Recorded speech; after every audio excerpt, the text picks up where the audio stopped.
Hello everyone, welcome to our channel Padhai Hub में आज हम अपना फिजिकल एजुकेशन में चैप्टर नंबर 6 को कंटिन्यू कर रहे हैं। चैप्टर नंबर 6 में आज हम पढ़ेंगे अपना measurement of cardiovascular fitness. Cardiovascular fitness की अगर हम बात करें तो देखिए, इससे प्रीवियस हमारे ऑलमोस्ट 2 वीडियोस हो चुके हैं। हम टेस्ट एंड मेजरमेंट के बारे में पढ़ रहे हैं। आज हम पढ़ेंगे मेजरमेंट ऑफ कार्डियोवास्कुलर फिटनेस। तो कार्डियोवास्कुलर फिटनेस क्या होती है, पहले उसका मीनिंग देख लेते हैं।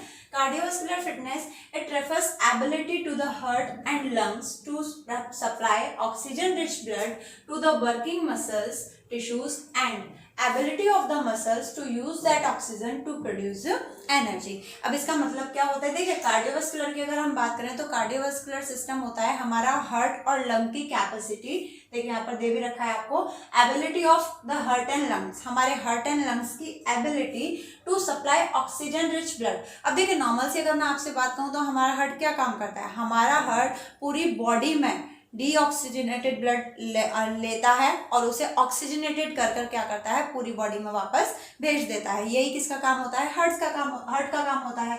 अब हार्ट और लंग्स में कितनी एबिलिटी है कि वो ऑक्सीजन रिच ब्लड को सप्लाई करते हैं, कहाँ पर, to the working muscles tissue, हमारी वर्किंग मसल्स टिश्यू तक वो उस ऑक्सीजन रिच ब्लड को पहुंचाते हैं। And ability of the muscles to use that oxygen to produce energy, और हमारी मसल्स में कितनी एबिलिटी है कि हम उस ऑक्सीजन को यूज करके उसके अकॉर्डिंग एनर्जी को प्रोड्यूस कर सके। सिंपल सी बात है, हम जो भी काम करते हैं ऑब्वियस सी बात है उसमें हमारी मसल्स मूव होती हैं, मसल्स में कुछ ना कुछ एनर्जी होती है तभी हम काम करते हैं। आप कहते हैं ना कि भाई अगर सपोज कोई पर्सन लेटा है कि भाई बॉडी में बिल्कुल भी एनर्जी नहीं है इवन कि हम खड़े भी हो सके, है ना, ऐसा होता है।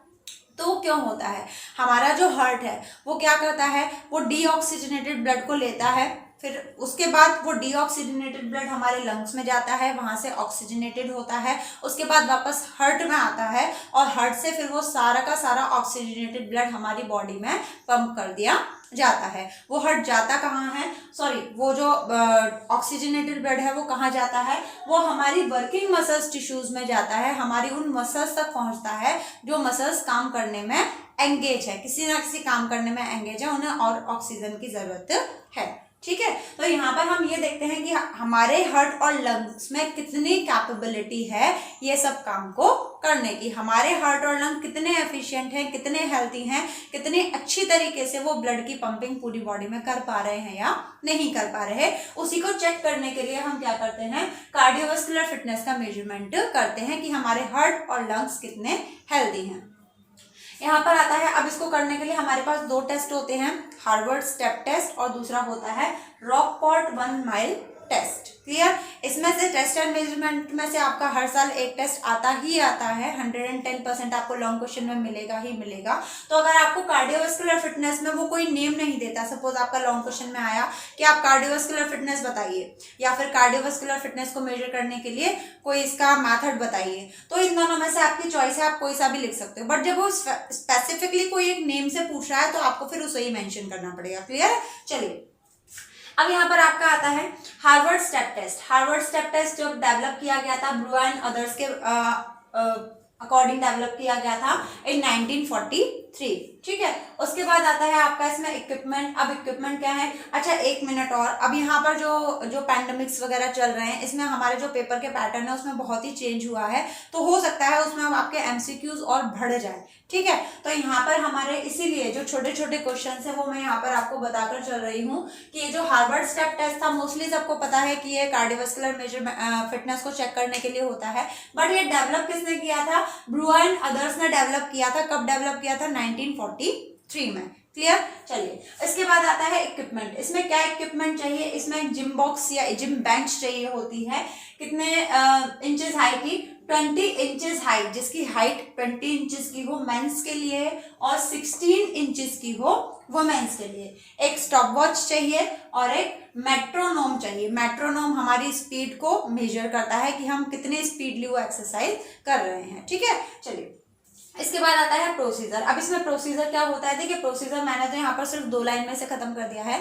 बट जब आप इसे बोले मतलब लिखेंगे बाय चांस अगर आपका आता है लॉन्ग क्वेश्चन में तो आप इसे थोड़ा और एक्सप्लेन करके लिखेंगे, ठीक है। चलिए, तो प्रोसीजर क्या होता है, प्रोसीजर में क्या होता है, किसी भी पर्सन को, जो भी मैन है वुमेन है, उसे बेंच के आगे खड़ा किया जाता है, उसको एक विसल या रेडी स्टडी गो करके उसे कमांड दी जाती है। जैसे ही गो की कमांड मिलती है उसे बेंच पर अपने स्टेप्स को अप डाउन करना होता है। कितने मिनट तक, 5 मिनट तक कंटिन्यू आपको एक्सरसाइज करनी है। अब नॉर्मली अगर आप भी कंटिन्यू 5 मिनट तक रन करते हैं या कोई एक्सरसाइज करते हैं तो हमारी हार्ट बीट तेज हो जाती है ना।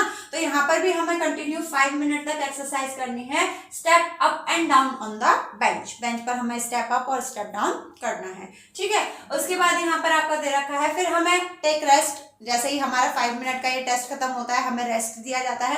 अच्छा, यहाँ पर आपको 5 मिनट में कम से कम 150 स्टेप करने हैं, 150 स्टेप आपको करने हैं। कितने, 150 स्टेप्स, ठीक है। 150 स्टेप्स हमें करने हैं, तो अप्रॉक्स आपको 1 मिनट में 30 स्टेप्स करने हैं, क्लियर। तो यहाँ पर आपको इस तरीके से स्टेपिंग करनी होती है। उसके बाद आपको थोड़ा रेस्ट दिया जाता है, आपको बिठाया जाता है। जैसे ही आपको बिठाया जाता है उसमें घड़ी से मिलाकर 1 मिनट के बाद 1 से 1.5 मिनट के बीच में आपकी जो हार्ट बीट है वो मेजर करी जाती है। फिर आपको थोड़ा रेस्ट दिया जाता है, फिर 2 से 2.5 मिनट के बीच में आपकी हार्ट बीट मेजर करी जाती है, फिर थोड़ा सा रेस्ट दिया जाता है, फिर 3 से 3.5 मिनट के बीच में आपकी हार्ट बीट मेजर करी जाती है। या फिर और सिंपल अगर हम करें, यहाँ पर किसी भी इस 5 मिनट की एक्सरसाइज को करने के बाद हमें 1 मिनट का रेस्ट दिया जाएगा।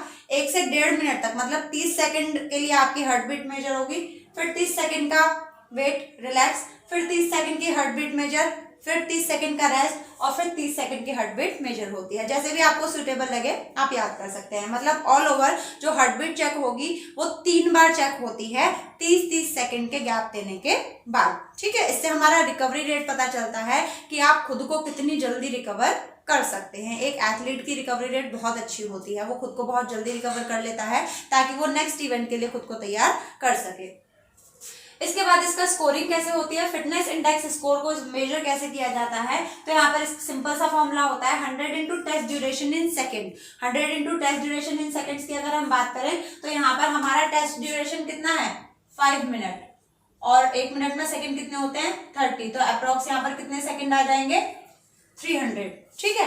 तो यहाँ पर हमारा आ गया 100 into test duration into second, मतलब 100 इंटू 300 और अपॉन में 2 into sum of heart beat in recovery period. Suppose तीनों में, सपोज फर्स्ट बार मैंने काउंट किया तो उसमें हार्ट बीट आई 90, सेकेंड में आई 80 और थर्ड में आई हमारी 72, ठीक है। तो इन तीनों को प्लस करके हम यहाँ पर लिख देंगे और इंटू 2। तो यहाँ पे हमारा जो भी आंसर आएगा वो हमारा आएगा फिटनेस इंडेक्स स्कोर, ठीक है, क्लियर। ये हो गया हमारा हार्वर्ड स्टेप टेस्ट। उसके बाद यहाँ पर हम देखते हैं दूसरा है रॉकपॉट 1 माइल टेस्ट। तो देखिए 1 माइल टेस्ट आपको नेम से ही पता चल रहा होगा, यहाँ पर आपको अप्रॉक्स 1 माइल का जिस डिस्टेंस होता है वो कवर करना पड़ता है। इसमें देखते हैं to check the development of the individuals VO2 max, मतलब किसी भी पर्सन में कितनी जल्दी जो वॉल्यूम ऑफ ऑक्सीजन है वो डेवलप हो सकता है, उसी को चेक करने के लिए हम रॉकपॉट 1 माइल टेस्ट यूज करते हैं, ठीक है। उसके बाद आता है इक्विपमेंट रिक्वायर्ड। इक्विपमेंट इसमें कौन कौन से चाहिए, तो इक्विपमेंट की अगर हम बात करें तो 400 मीटर का ट्रैक, 400 मीटर का ट्रैक एक स्टैंडर्ड ट्रैक होता है, वो 400 मीटर का ही होता है। उसके बाद एक स्टॉप वॉच, ताकि हमें ये पता चल सके कि सामने वाले पर्सन ने वो 1 माइल का जो डिस्टेंस है वो कितनी देर में कवर किया। उसके बाद अ वेइंग स्केल, एक वेट लेने की मशीन होती है, ठीक है, वो हमें चाहिए। इसके बाद इसका प्रोसीजर क्या होता है, सबसे पहले हम बॉडी वेट लेते हैं एक इंडिविजुअल का विद द मिनिमम क्लोज। आपकी बॉडी पर ज्यादा क्लोज नहीं होने चाहिए, मतलब आपका बॉडी का प्रॉपर वेट उस पर आना चाहिए। उसके बाद then the individual has to run the distance of 1 mile. उसके बाद वो इंडिविजुअल जो भी है, जो भी इस टेस्ट को कर रहा है, उसको 1 माइल रन पूरा करना पड़ता है, या वॉक या रन जैसे भी उससे सुटेबल हो वो कंप्लीट करना पड़ता है।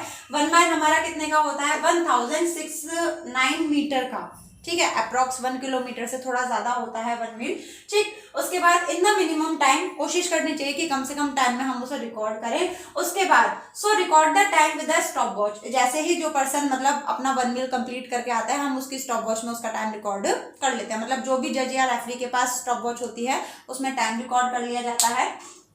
Immediately after finishing the walk or run, record the heart rate with monitor method. जैसे ही वो पर्सन अपनी 1 मील डिस्टेंस को कवर करके आता है, इमीडिएटली उसकी हार्ट बीट चेक करी जाती है। यहाँ पर हम क्या कर रहे थे, उसे 1 मिनट का रेस्ट दे रहे थे। 1 मिनट से 1.5 मिनट के बीच में पहली रेट हमने ली थी, हार्ट रेट ली थी, बट यहाँ पर हम उसे कोई रेस्ट नहीं देते। जैसे ही वो पर्सन अपने डिस्टेंस को कवर करके आता है, तुरंत उसका किसी मॉनिटर मेथड से या किसी ईसीजी मशीन से हम उसकी हार्ट बीट को चेक करते हैं, ताकि हमें एक्यूरेट हार्ट बीट मेजर मिल सके। इसके बाद आता है इसका फॉर्मूला क्या होता है। इसका फॉर्मूला थोड़ा सा लेंदी होता है, ठीक है, अगर आप याद कर सकते हैं तो अच्छी बात है, ठीक है।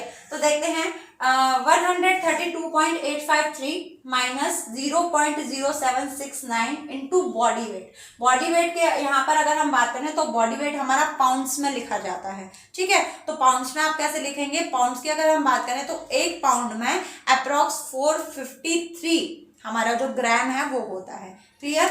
उसके बाद हमारा आता है माइनस 0.3877 इंटू एज। एज की अगर हम बात करें तो एज यहाँ पर हमारी ईयर्स में लिखी जाएगी, आप जितने भी एज के हैं वो यहाँ पर ईयर्स में आएगा, प्लस 6.135 इंटू जेंडर। जेंडर मतलब मेल या फीमेल, अगर मेल है तो यहाँ पर जेंडर की जगह 1 आएगा और अगर फीमेल है तो 0 आएगा, क्लियर। उसके बाद यहाँ पर आएगा माइनस 3.2649 इंटू टाइम। टाइम हमारा जो दे रखा है, टाइम हमेशा यहाँ पर मिनट्स में आएगा कि आपने कितने मिनट में उसे कवर किया। उसके बाद माइनस 0.1565 इंटू हार्ट रेट। यहाँ पर जो हार्ट रेट है हमारी हार्ट बीट पर मिनट के हिसाब से लिखी जाएगी, ठीक है, क्योंकि यहाँ पर हार्ट बीट जो हम चेक करेंगे वो एक ही बार चेक करेंगे, बार बार तो चेक करेंगे नहीं। तो पर मिनट मतलब जैसे ही पर्सन आया तो पर उसके जो भी डिस्टेंस है कवर करने के बाद 1 मिनट, उसके जस्ट आफ्टर 1 मिनट के बाद उसकी जो हार्ट रेट होगी वो यहाँ पर लिखी जाएगी। तो ये यहाँ पर आपका यहाँ 2 हमें टेस्ट दिए थे, कौन कौन से, हार्वर्ड स्टेप टेस्ट और रॉकपॉट 1 माइल टेस्ट। इसके बाद इसमें हमारा एक और आता है calculation of fitness index.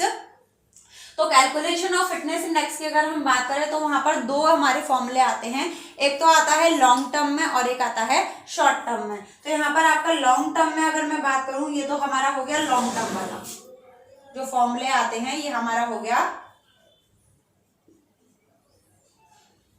Long term वाला। अब लॉन्ग टर्म वाला तो हमारा सेम है जो हार्वर्ड स्टेप टेस्ट में था, 100 into test duration in second upon 2 into sum of heart beat in recovery period. 3 बार जो हार्ट बीट हमने मेजर करी थी वो। अब शॉर्ट टर्म की अगर हम बात कर लें तो शॉर्ट टर्म में आपका ऑलमोस्ट फॉर्मूला यही रहेगा, सिर्फ थोड़ा सा चेंज होता है, 100 into test duration in second, बिल्कुल सेम। अपॉन में थोड़ा सा चेंज हो जाएगा, अपॉन में हम यहाँ पर शॉर्ट रन में क्या कर देंगे, अपॉन में हमारा यहाँ पर आ जाएगा 5 इंटू 5 और यहाँ पर आ जाएगा हमारी वो हार्ट बीट, कौन सी वाली हार्ट बीट, जो हमने 1 से लेकर 1.5 मिनट के बीच में ली थी। सबसे पहली वाली हार्ट बीट जो हमने 1 से 1.5 मिनट के बीच में ली थी वो इंटू 5.5। तो ये हो गया हमारा शॉर्ट टर्म का फॉर्मूला, क्लियर है। अगर पूछा जाए आपसे एमसीक्यू में या 1 मार्क्स के क्वेश्चन में तो आप इसे लिखाएंगे। एट लास्ट हमारा रिकली एंड जॉन्स रह गया है, वो हम नेक्स्ट वीडियो में कंटिन्यू करेंगे। अगर आपको कोई प्रॉब्लम है या फिर आपको कोई टॉपिक नहीं समझ में आया तो आप कमेंट बॉक्स में जाकर उसे लिख सकते हैं। This is it for today. Please like, comment and share with your friends. Thank you.